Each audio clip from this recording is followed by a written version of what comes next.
All right, so we're live here with the Bitcoin weekly roundtable. We've got a light crowd so far. We'll see if some more people pop in, but for now, we got Dan from Through the Cracks Productions, as What's well as up? Ralph from Nurse Hodel. So we're gonna go over some of the news from the week and kind of give our thoughts about it.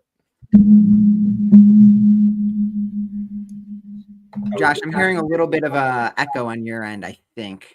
I don't know if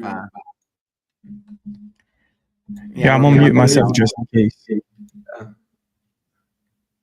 Okay, so how we feeling this week? Man, I'm feeling good. How are you guys? Doing pretty well. A lot of news this week with the Bitcoin conference going on, so excited to dive into it.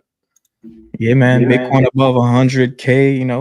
I love it, man. I love it. Good price action. Great news. You got the conference going on. Usually, the conference usually drops Bitcoin like by a lot, but this time it's only I don't know, down maybe 2% or something like that. That's been the trend lately, so we'll see. All right, so one of my kind of favorite things to come out of this weekend was Square, which is one of the biggest kind of POS systems that we have, was going live with Bitcoin payments through the Lightning Network at the Bitcoin conference. And they're saying soon it will be at any Square terminal, which is pretty big because a lot of businesses use this. And they're also saying that it'll be on by default. So if you want to go pay for anything at any Square vendor, you'll be able to use Bitcoin. I think they will be able to like opt out of it if they just want to receive fiat instead, but it'll be on by default if you want to use Bitcoin as a payment method, which I thought was pretty cool. Yeah, that's absolutely incredible. And look at the picture, because I think that shows maybe one of the more amazing things here. And they're basically showing Bitcoins as sats now. So instead of saying 0.000 however many Bitcoin, now it's 9,256 sats and that they kept with the Bitcoin logo. So they're quietly shifting the monetary unit of Bitcoin from Bitcoin to sats, or I guess they're changing the name. So now sats are Bitcoin, which I don't know how I feel about it, but I think it's pretty cool that they're at least trying it. Maybe it might catch on. Maybe all those people that say Bitcoin is too expensive, now they'll realize that it's cheap again. So what do you guys think about that? No, I like it. So far, I mean, this is good. What did you say that you don't know how you feel about it? Do you think it's like confusing to people, or? Yeah, I mean, I just don't know. Are people going to say it costs 9,256 Bitcoin, or are they going to say, yeah, yeah, I mean, what you mean. it's this has been a thing that's been pretty constant in the Bitcoin community about whether we should be calling sats Bitcoin or sats bit, or like what the different naming nomenclature should be. Yeah. I really am undecided, in the undecided camp, and I'm happy to like swing whichever way the market feels is better. I mean, at the end of the day, I think it's really interesting that the concept of like one Bitcoin doesn't even really exist in the Bitcoin code. It's the Bitcoin network, and then everything is just sats. There's no concept of Bitcoin in Bitcoin. That's something that we kind of made up. So, No, I feel that. I personally like the sats thing. I feel like I'm trying to transition, start saying sats, because not nowadays people can't afford a full Bitcoin. Most people I hang out with, they ain't got that type of money. So I kind of like to say, hey, trying to get to 1,000,000 sats, trying to get to 500,000 sats, whatever you can get to. So I like that. It's I like the sat thing, and I feel like there's like this is like twice now that I've talked to somebody else about Bitcoin, and they were like confused about. They're like, wait, why don't I buy sats instead of Bitcoin? I was like, no, it's the same thing. Like, so Yeah. I feel like there's still a lot of confusion about that still. So we just need to bring more, I guess, awareness about it. I like it. Do you have any predictions on what society is going to end up doing with this, whether it's going to be Bitcoin and Bitcoin, or Bitcoin and bits, or just Bitcoins and then a full Bitcoin coin, or like how do you guys see it playing out in the future long term? I mean, I also don't have a super strong opinion on it. I mean, I like Sats, but like you said, I don't think it should be like as much of a heated debate as it is. But I think Sats is cool. Like, give some homage to Satoshi. Maybe, people think like, oh, what's a Satoshi? Who's Satoshi? So maybe it could lead them down that rabbit hole a little bit. Do you think it confuses people right now, like not in the Bitcoin community? Mm, Yeah, I think it does, because I've seen it. I've seen people being confused about it, but maybe. yeah, But I feel like Bitcoin and Bitcoins is even more confusing. Yeah. fair enough. Yeah. Yeah. The other interesting thing is now that it's on this level, I mean, you can see it right there. It's almost like one sat is equal to like one.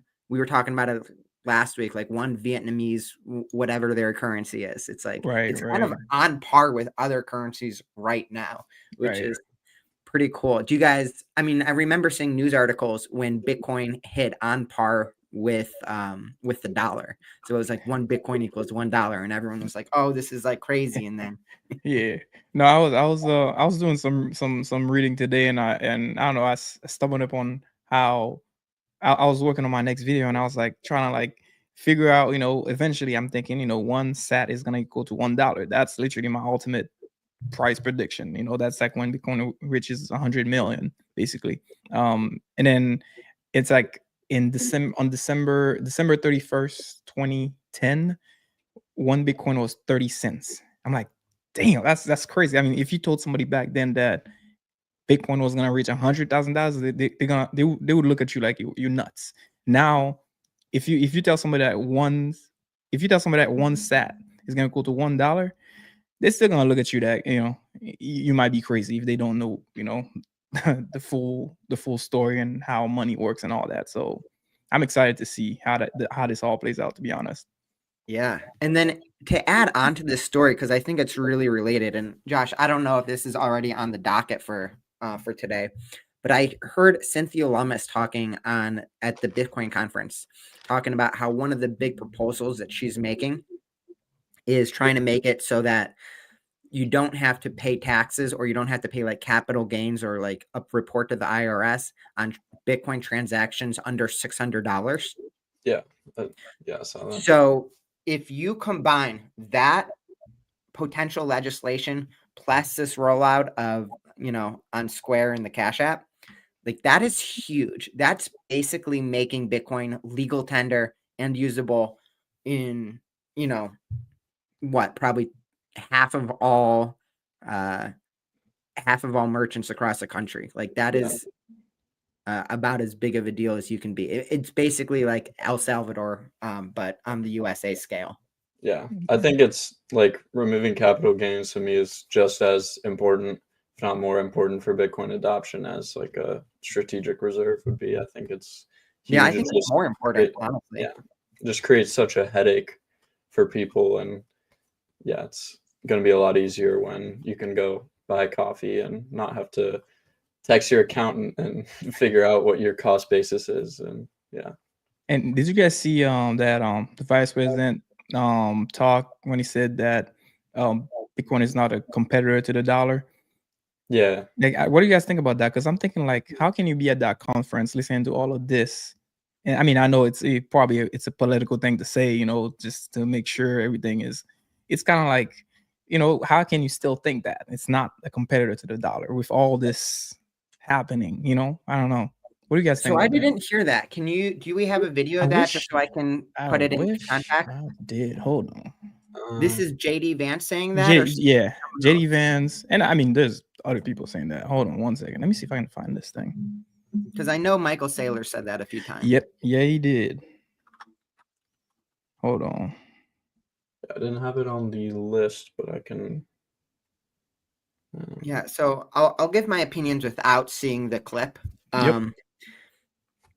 But you have to be pretty stupid to think that to actually think that Bitcoin is not a competitor to the dollar. I don't really think Michael Saylor or JD Vance are stupid people. So that means No. that I think they know that that Bitcoin is a direct competitor to the dollar. Yeah. It And if might that just be a political thing to say, you know. It's kind of Yeah, no, I think you're right. I Yeah. think you're absolutely right. It is a political thing to say.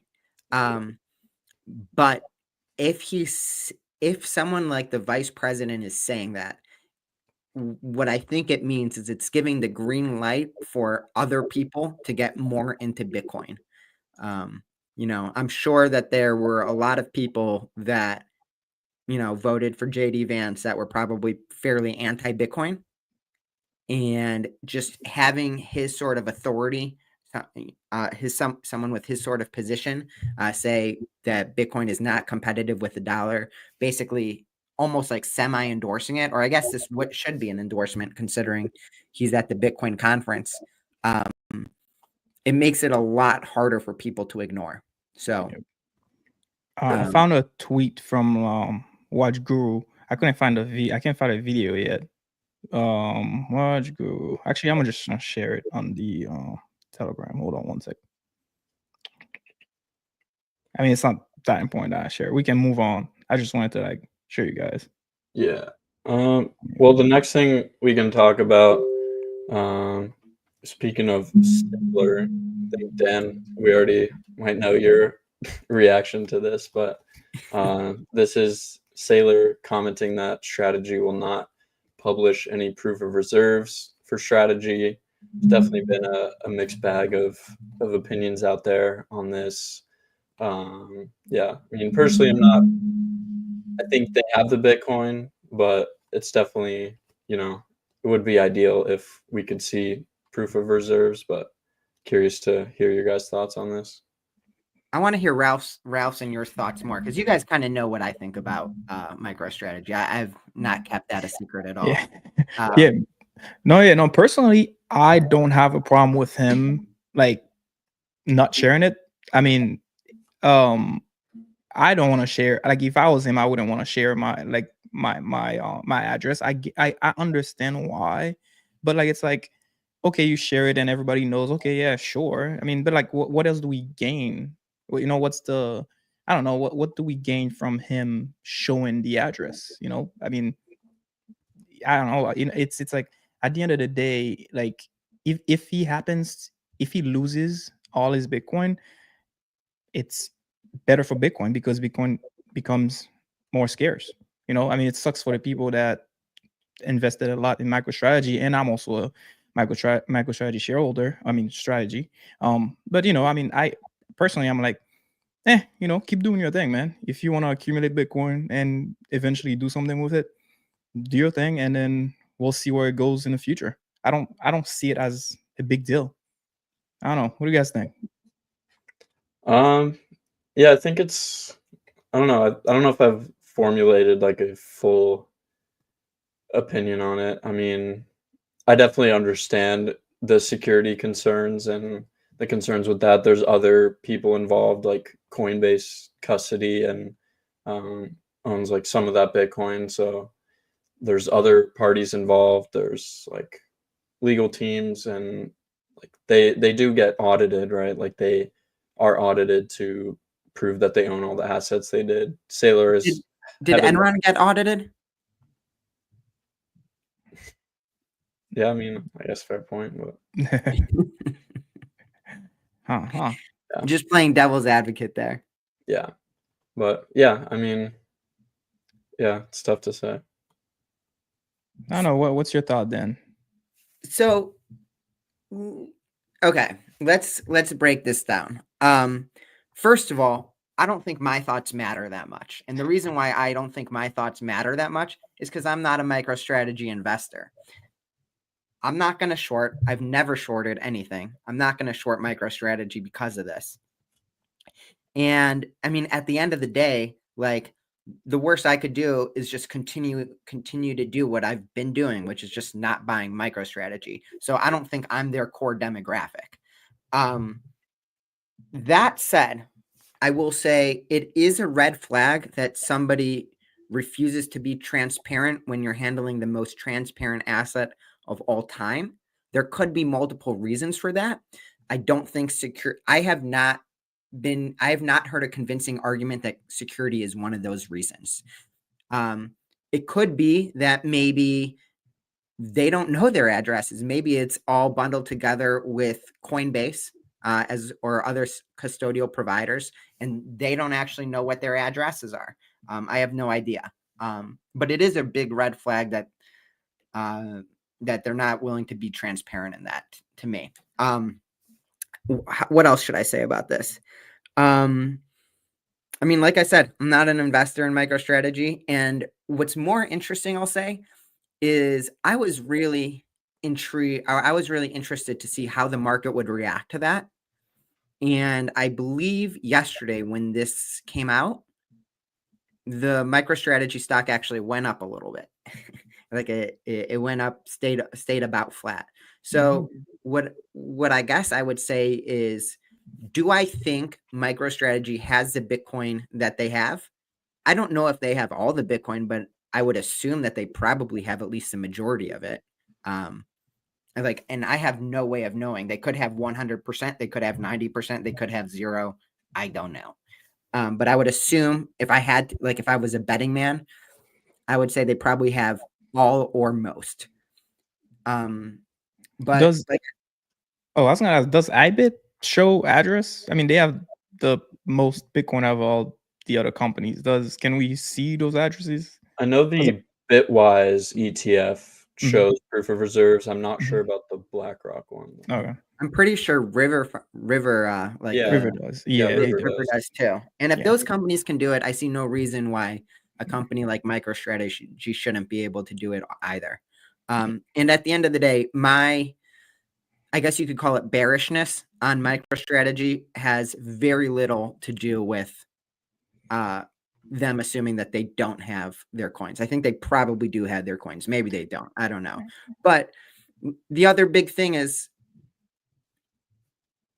if you don't like what MicroStrategy is doing, you could just buy Bitcoin.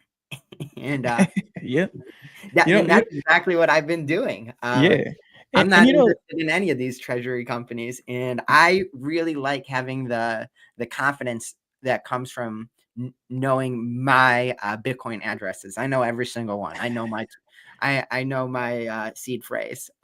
Nobody can take my Bitcoin from me. I mean, just anytime this is just like a fact, not really relating to MicroStrategy. This is just a fact relating to, all finance all the time. Anytime someone else is holding your money, they will eventually lose it or steal it. That fact has been true with every single custodial organization of all time. Going back to when they first made custodial organizations in the Renaissance. I'm not saying that that's happened to MicroStrategy yet, but I can guarantee you if MicroStrategy plays this out for another 500 years, at some point, they're going to lose all their Bitcoin, or at least a big portion of it. And the people that are holding the MicroStrategy stock are going to be wiped out. But like I said, it will happen eventually. That eventually could be after I'm dead. I'm not really too interested in having like an argument about this because I just don't really care. I have my own Bitcoin, and if you want to take the risk, this is a free country. You can do what you want, and I just wish you the best. Yeah. Do you think Oh, sorry. Go ahead. Yeah, I mean, I don't really have a counter argument because you really just can't go wrong with owning your own Bitcoin, and I think now we have a favorable administration, but who knows what could happen in the future if there's some kind of unforeseen event. You're going to want Bitcoin in cold storage more than you're going to want money locked up in an exchange or a brokerage. So yeah, I mean, I don't have an argument for you because you really can't go wrong with just cold storage Bitcoin. Yeah, exactly. You guys think that because they have over 500,000, that can give them an excuse to kind of play it safe and not be exposed and showing everything that they have. Do you think that's like a fair argument because of the amount of Bitcoin that they have, or still no, that's fair. Like, because we're saying that other companies have a lot of Bitcoin and share their addresses. I mean, the whole concept of a public address is it's allowed to be public. Yep. Yeah, but I do think there's a difference, like, between Strategy not sharing their addresses and like River, because River, like you own the Bitcoin in theory, so like you need to be able to withdraw it at any point. So they prove that their client liabilities match their total assets. So I think it's a little bit of a different situation with something like River, where it's an exchange where in theory you should be able to withdraw that Bitcoin directly at any time, versus Strategy where you just own Bitcoin on a balance sheet, you're not able to withdraw that Bitcoin directly.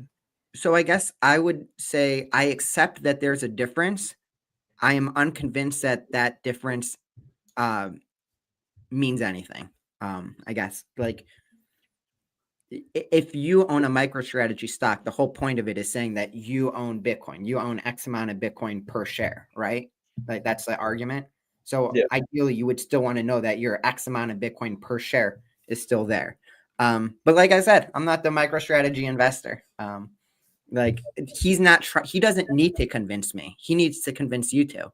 And if he's convinced you two, then he's being successful. Yeah, I mean, that did not give me a reason to sell. So I guess I'm okay with it for now, so he's doing what he needs to do. And the market has said that they agree with you two more than they agree with me. So hey, but you're not wrong though. You're not wrong though. You got a good point. All right. See what we got next.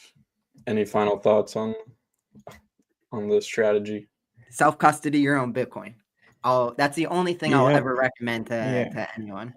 Yeah, that's it. That's the thing too. Like, the major reason why I have Strategy shares is because I had money in my IRA accounts, and I'm like, you know what?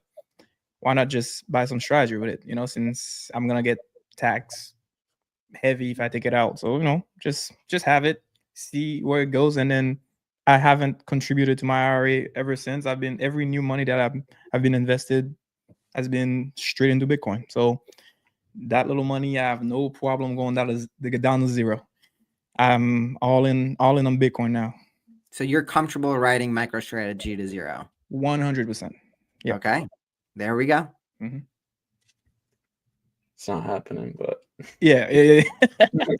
I would agree with that. I think as long as they have Bitcoin, they are not going to be going to zero. Yeah. Another, I mean, kind of going along with the first story in terms of adoption, but just more super bullish news for Bitcoin merchant adoption. Steak and Shake announced that they're saving 50% in processing fees, accepting Bitcoin payments, which is huge. I mean, I can't even imagine like big chains like Walmart or something, like how much they spend on credit card fees for transactions. Like, if they're able to cut those margins 50%, I think a lot of businesses could look towards this and see it as a reason to accept Bitcoin payments as soon as possible. Absolutely. And I think it's even more so the small mom and pop shops, like, your average food truck or something like that. Because from what I understand, again, commenters, keep me honest if I'm getting something wrong.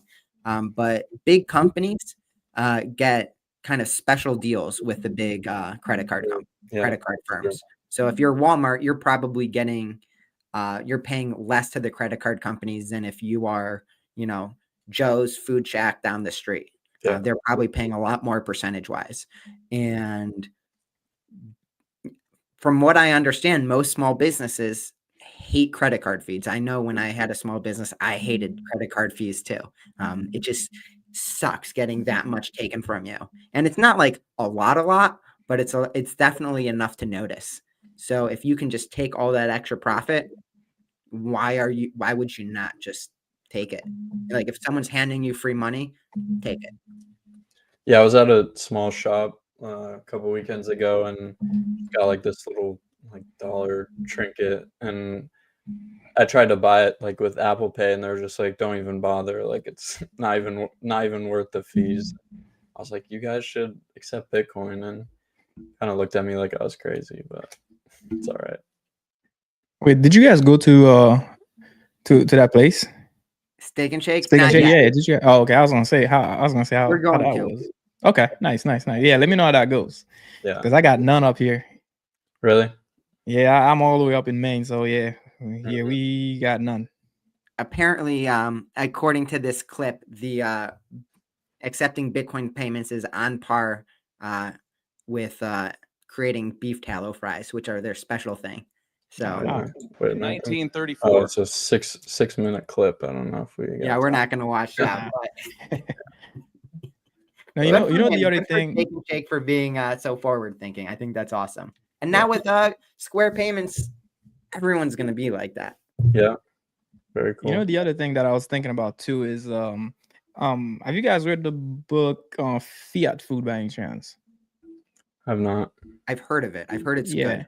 Yeah, oh yeah, it is actually really good because I like a lot of people when they get into Bitcoin, they go into like the technology side and all that. I'm like so much more interested in like the health and like the psychology side and the pharmaceutical side of it. And the first thing that came to mind, like when I saw all of this, and I was like, okay, are they now gonna stop using vegetable oil? Because I hate vegetable oil and it's so bad for you. Like I'm thinking about like, are they actually gonna increase the quality of the food, or are they gonna still have that like fiat production mindset so that they can still be in profit? I mean, that's kind of like Mhm. I don't know, like my thoughts about just how we just poisoning everybody. It But sounded hey, like they were. I listened to some of it, but yeah, it definitely sounded like they were very interested in using this to kind of help them improve the ingredients in their food, which is cool. nice. Can you guys explain to me something really quick? Because I see it all the time on like Bitcoin Twitter. But what is up with Bitcoiners and anti-seed oils and like the carnivore diet and like protein powder? I think. So like there is, oh man, it's gonna be hard to explain in like a few sentences, but Because to me, Bitcoin is Bitcoin. Like I love Bitcoin, yeah, but see like it has that nothing to do with the carnivore diet. I mean, I Yeah. love a good steak. I'm just yeah, no, connect that's those two fair. dots for me.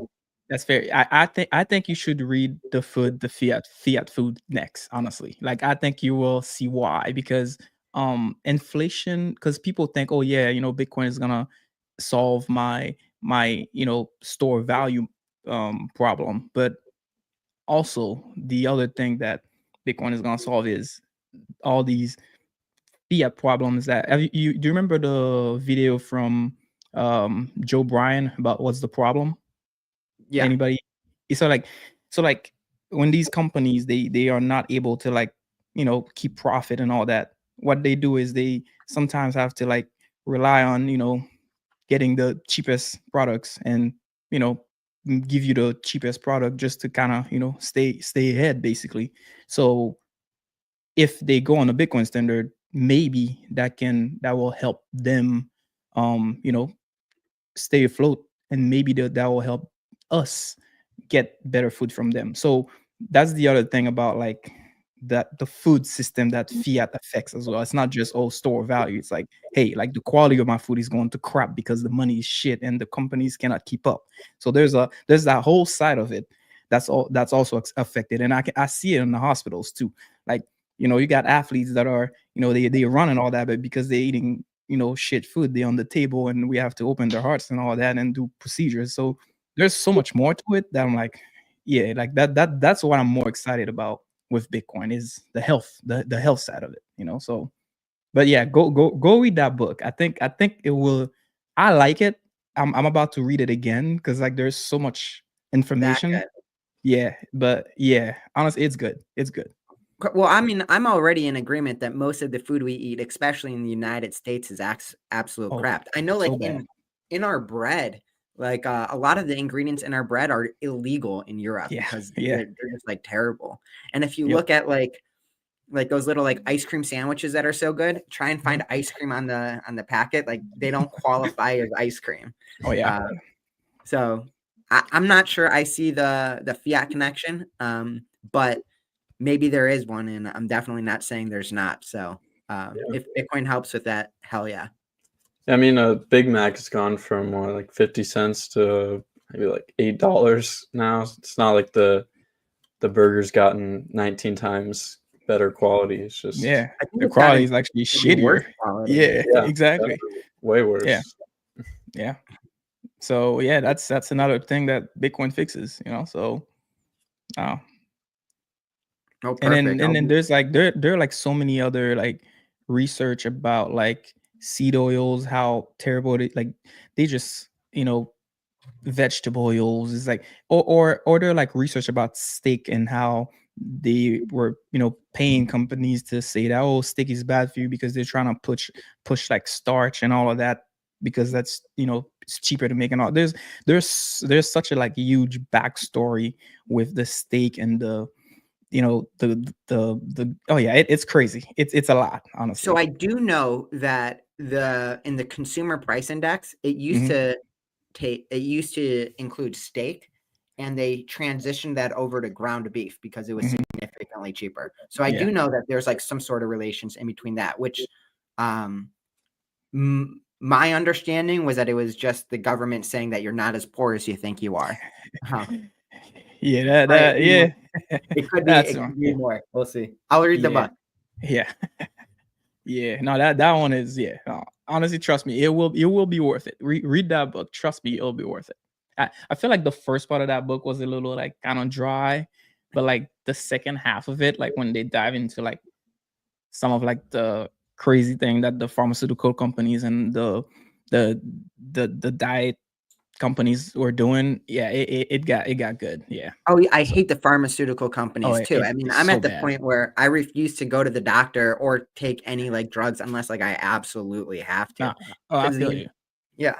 Nah, like I don't even take Tylenol. Like I don't take medication. And I'm a goddamn nurse. I don't take medications. Like I hate it. Yeah. So no. Cool. What's next on the topic, Josh? Pulling it up here. Just let's see. I got so many tabs open. Yeah, so much stuff happening with the Bitcoin conference. Question. So with the Bitcoin conference, right? I see a lot of people, and I'm definitely, you know,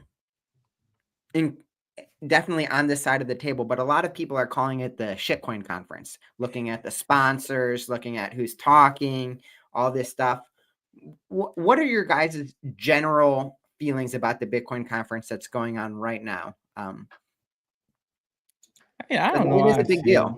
Yeah, it is a big deal, but like, I don't know. I'm like, okay, I can, as far as like going there, I haven't been to one yet. I hope I do go to one at some point in the future, but like at You the will same never time, like, find me at one. really, okay, why not? Why not? Because I feel like it would be nice to go, you know, for the experience, you know, meet other people out there. You know, I don't know if it feels like it's good vibes, but at the same time, I'm like, I feel like, you know, it feels like shitcoiner vibes to me with a little bit of signal mixed in. Yeah. I agree with you. It's like they were saying all the things going on with Bitcoin Magazine and all that. I understand why people are saying all this, and you know, I agree. I agree. If it does feel like the shitcoin event, to be honest, but maybe, you know, maybe the next one will be better. I don't know. I don't know. But yeah, I think I'd definitely go eventually. And I think this has been better than some of the others in the past. I think this was and like, yeah, more just Bitcoin focused, which is good, and a good variety of speakers. But yeah. So I saw Justin Tron was giving a speech up there, and do you guys know who Justin Tron or Justin Sun is? The founder of Tron? Yeah. And he was talking about how wrapped Bitcoin is better than Bitcoin. And I was like, who let this guy on stage? Like, that guy is the biggest scam artist of, I'm not, I was going to say he's like the biggest scam artist of all time, but he might not even be the biggest scam artist of the event. Like, how many of those people launched or are affiliated with scam coins or shit coins at the event? And so like that's why I'm inclined to like not be that big of a fan of it, but I will give it credit that there is 100% some signal in there. And just because some people might be bad, that doesn't mean that all the people are bad in there. And we know some of the people that are speaking, and they're freaking awesome. So it's definitely. I don't want to be too critical of it. I'm definitely critical, but I want to give credit where credit's due too. Also, the other weird thing is that I saw Peter Schiff was over there, and I'm like, what could you possibly have to say about Bitcoin? He's secretly a Bitcoiner. He's paid off by big gold, but he's a Bitcoiner at heart. Yeah, and like I said, Peter Schiff, his biggest value that he's bringing to society is all the laughing and amusement that he's bringing the Bitcoiners, like constantly being the whipping boy. He's given layups to Bitcoiners on Twitter every day. Yeah, and every once in a while, Peter Schiff says something really smart. It's not that often. It's like 1 out of every 10 tweets. Like I've reposted him where like he says something really, really intelligent. So I like Peter Schiff. I actually like Peter Schiff a lot, despite the fact that he's so anti-Bitcoin. Yeah, this story. So Eric Adams, the mayor of New York City, was kind of like a last-minute speaker. It was cool to see him up there. He announced that he's going to fight to get a Bitcoin-backed bond for the city of New York.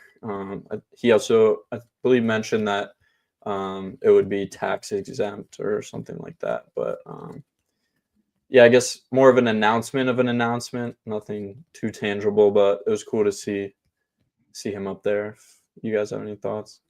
Can you explain how that works? I think we had the same question. Yeah, that's what I was going to ask. Yeah. I don't know much. Yeah, I think I don't know the best way to go about explaining it. Because it sounds to me just like a lot of noise. Like he's going to fight to get a bit bond in New York. Like, what does that mean? Who's benefiting? Where's the money going to? I know Eric Adams, one of the first things he did that was pretty cool. He did accept his first paycheck or 2 paychecks or however many paychecks in Bitcoin. That was, I thought, a really good a good thing for Bitcoiners, or just to like help make Bitcoin, more legitimate.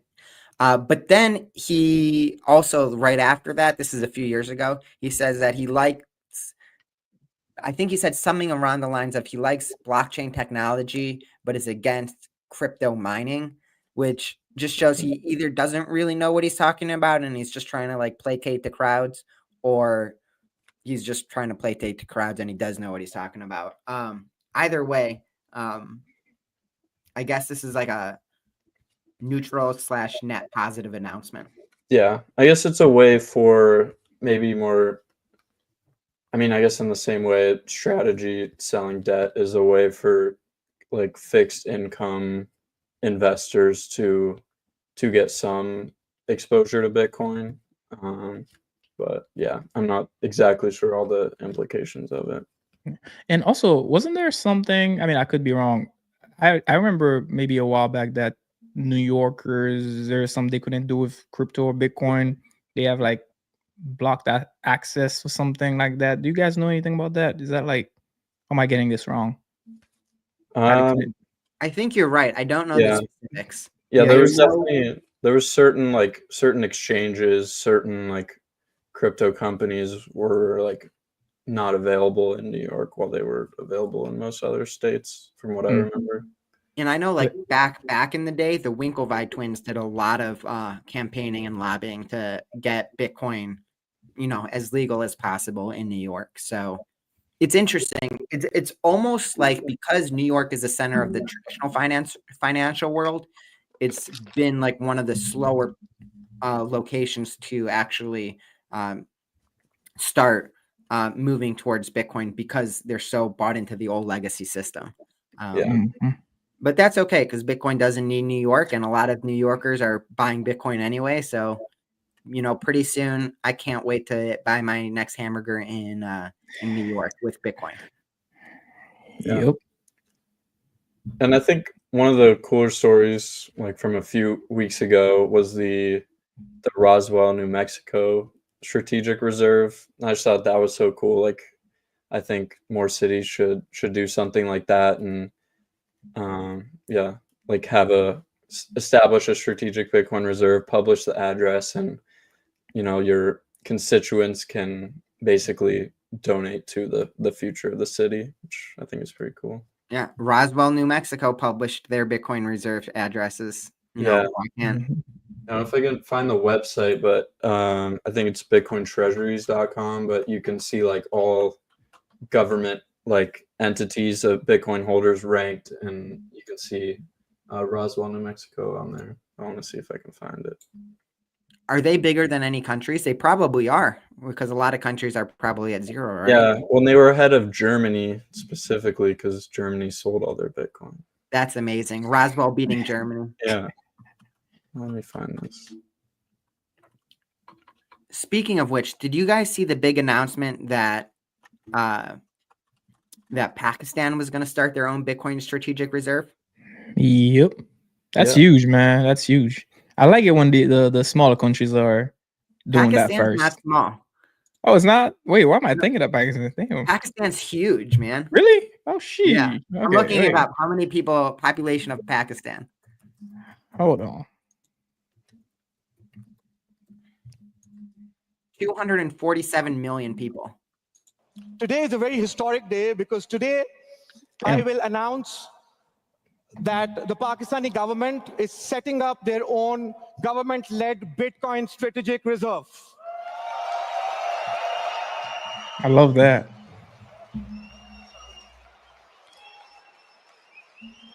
And we want to thank the United States of America again, because we are getting inspired from them. And this wallet, the National Bitcoin Wallet, is not for speculation or hype. We will be holding these Bitcoins and we will never, ever sell them. Yeah, I love that, man. That's amazing. Good for Pakistan. And you know what happens? Pakistan does something, India's next. Yeah.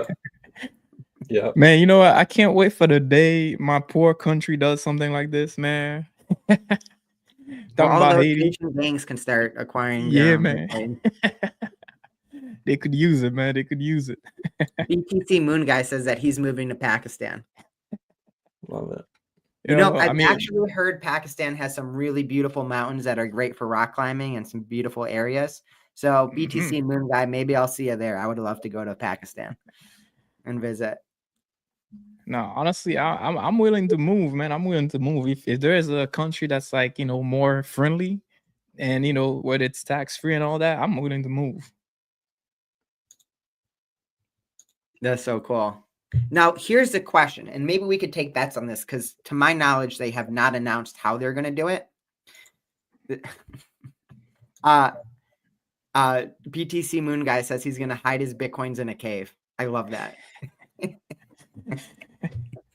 That's hilarious. But do you guys think that Pakistan is going to print Pakistani rupees because that's their currency and buy Bitcoin, or they are going to acquire it in other ways, like stealing from like civil asset forfeiture or whatever their version is? Or how do you think that they're going to get their Bitcoin, and how much Bitcoin do you think that they're going to get? Like how serious do you think they're going to take it? I think they're going to print, but how? I don't know much about their like economy. I need to like do some research about like, it's big, dude. I'm telling you, 245 million people. Like that is a big economy. I know that their big rival is India. They hate each other. Yep. And they love cricket too. So I wanna dig more into their research and look into like the GDP, all that, and see like what's because I kind of want to compare them to like El Salvador to see like how. I mean, I'm guessing based on what you're saying, they're probably bigger than El Salvador for sure. So huge. Like, like multiple. We're talking. I think they're probably in like the same order as like Mexico or something like that. Like a really major economy. Okay, I definitely don't know much about that. So I can't give you an answer. So I need to do research first before I tell you anything. But in my head, I'm automatically thinking that they're gonna print money for sure. Because Why I do you would. say that? Why? Because why not? If you can use the cheaper currency to get something that's more valuable, why not? I don't Well, I see mean, why I not. agree that would be a good idea. I'm just saying, like, Mhm. I mean, you have the risk of your constituents. Like, you can't just devalue the currency completely.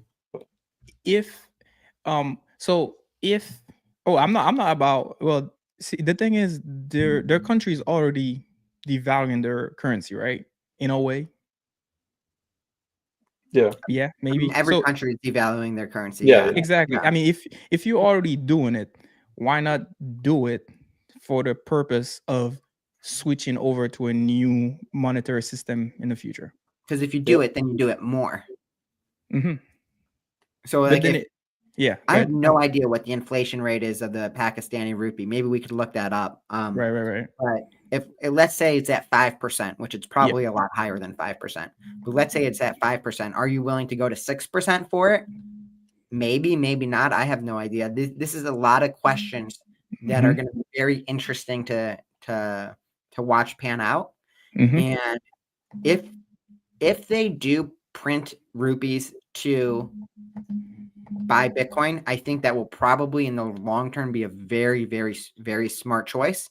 But I'm just more interested to see how seriously they're going to take this Bitcoin strategic reserve, or whether it's something more of just like a publicity event. Because who was that guy even talking? Like, what relationship did he have to Pakistan? Was he an ambassador? Was he? I'm not sure. Let's see. Hold on. I mean, it could have just been that he was sucking up to Trump in the Trump administration to get in their good graces.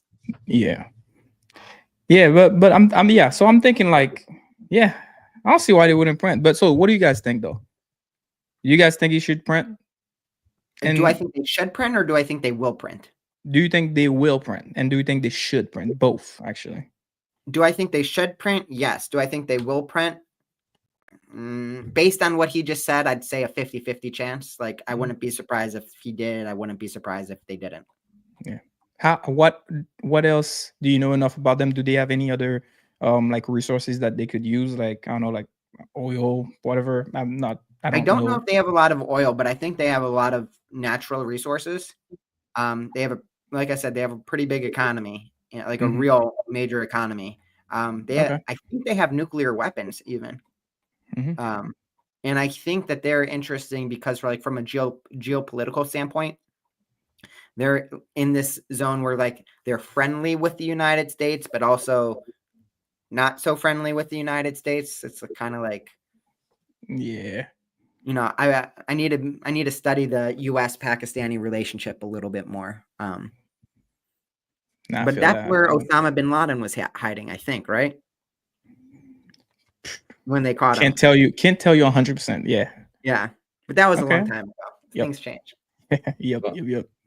Yeah, I mean, I think it's signal though. I mean, Bitcoin is money for friends. It's money for enemies, and good for Pakistan. Yeah. At the end of the day, the more he was in, or yes, Forrest just reached out. He said yes, he was in Pakistan.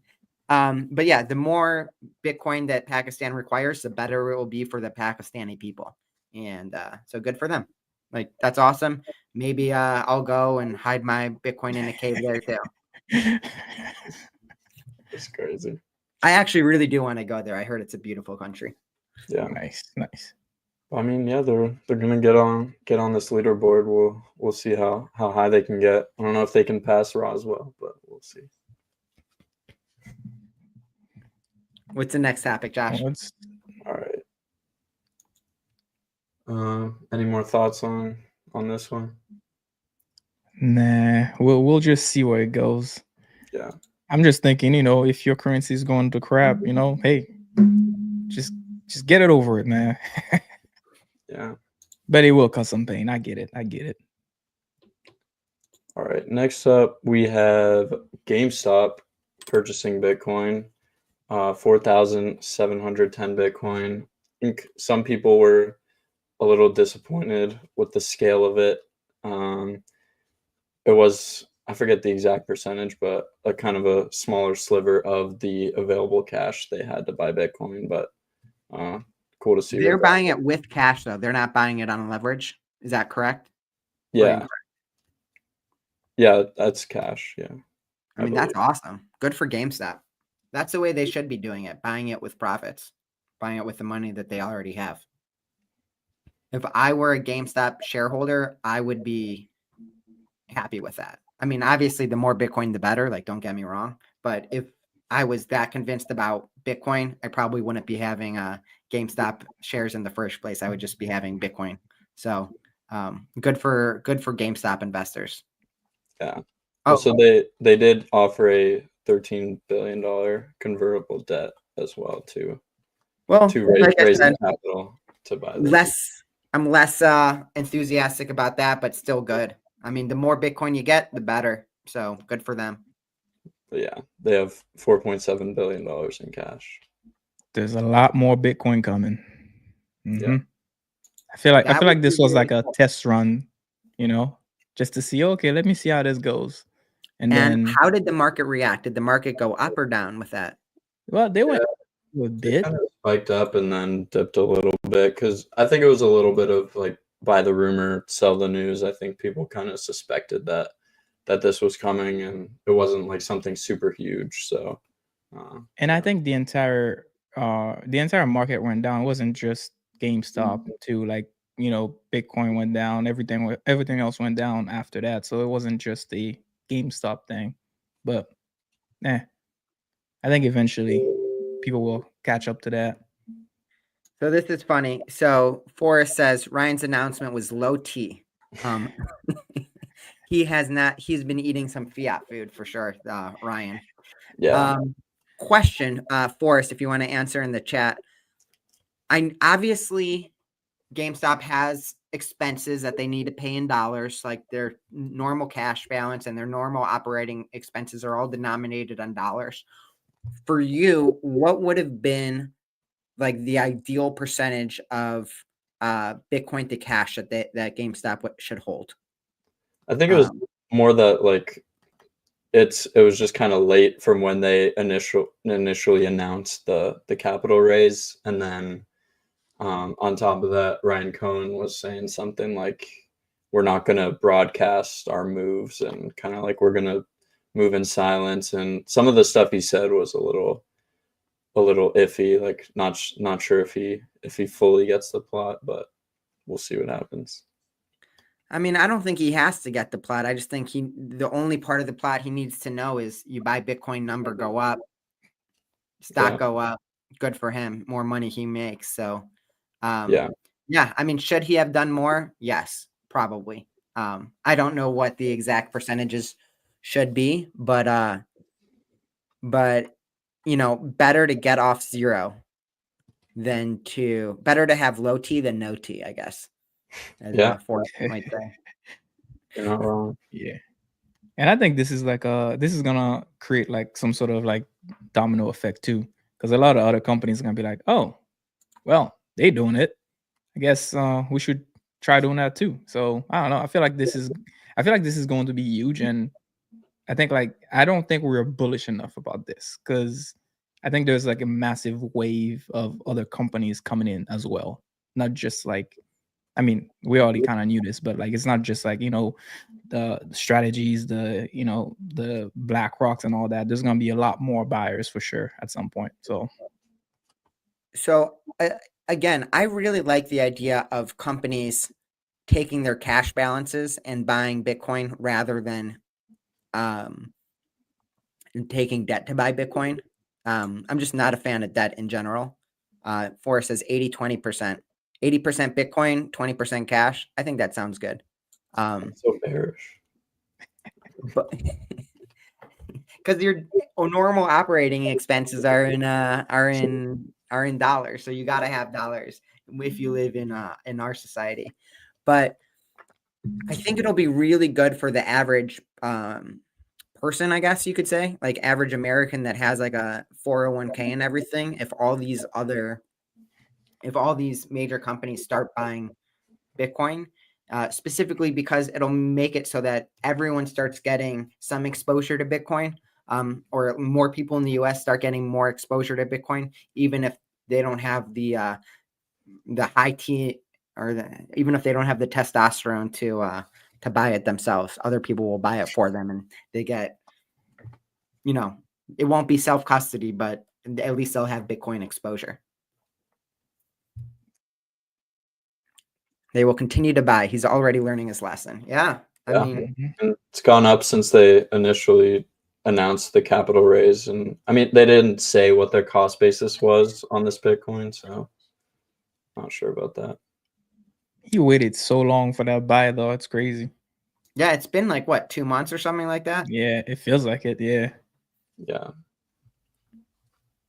Imagine if he would have bought 2 months ago, how much money? Back when it was like $70,000. He would have looked like a genius. I don't know. Maybe they did buy it then. We don't know. Maybe he's buying it right now, and it's about to be $200,000, and by the end of the year, and he's still gonna look like a genius. Yeah. Mm-hmm. Cool. Any more stories?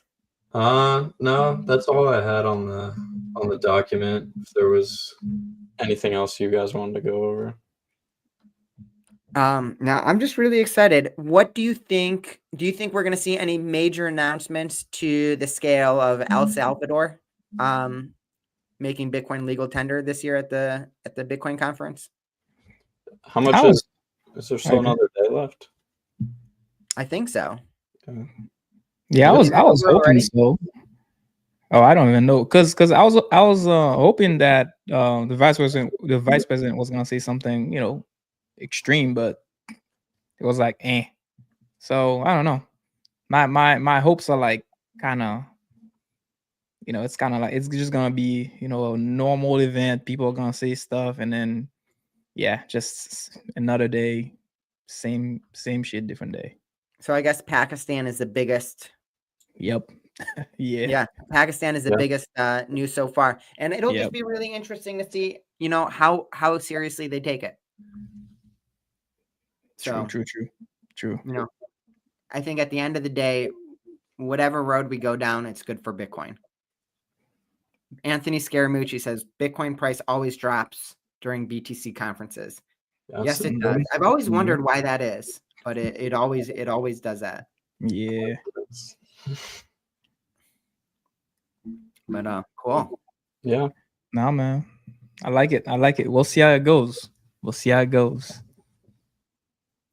Yeah. That's about it for me. You guys got anything else? Man, that was fun. We'll talk next week, and we'll see. We'll see where we're at. Maybe we'll get more news on Pakistan. Maybe we'll get more news on someplace else. I thought Jack was going to have a big announcement, but I didn't hear it. So we'll see. Probably just the Square stuff, but is there something else besides that? I honestly want to listen to what Peter Schiff has to say to see if he gets booed or no. I don't know. No, Bitcoiners love him, man. Bitcoiners love Peter Schiff. He's provided so much entertainment. Like, do you guys watch like old Bitcoin videos of like Bitcoin naysayers for fun, or am I the only one? Oh yeah, I do. Yep. Yeah, I've been watching MMT guys talk about how Bitcoin is not money and will never be the future, and it makes me happy to see that they're wrong. So, oh yeah. And there's also a recent podcast interview with Natalie Brunell and Peter Schiff. I don't know if you guys saw that. I didn't watch it. No. Oh yeah, no. It was pretty entertaining just to see him just be so against Bitcoin. It's like, bro, you understand the problem, but somehow you still so hard-headed. I'm like, come on, man. He needs to sell his gold. Yeah. He doesn't sell himself anymore. Like, he's lost his clients so much money. Oh my God. You think he has like a Scrooge McDuck vault of gold that he just like swims in all day? No, I'm pretty sure he has gold certificates. Like, he has other people store his gold for him. He probably stores it at Fort Knox, where there's no might gold. not even be there. Damn. Oh, this is sick. I'm excited to see that. Rajat's on it. Yeah, Rajat's awesome. Oh, yep. Yeah. Go with that. Paper gold. No, I'm going with the Scrooge McDuck theory. I think he's swimming in gold at home. You know, that's a problem with Bitcoin. You can't swim in a pool of Bitcoin. True. Can't swim in a mempool. All right, we're right at the hour mark. I think we're good to wrap it up here. Thanks for coming on, and we'll see you guys next week. Cool. See you guys. Oh, peace. Yeah. Bye.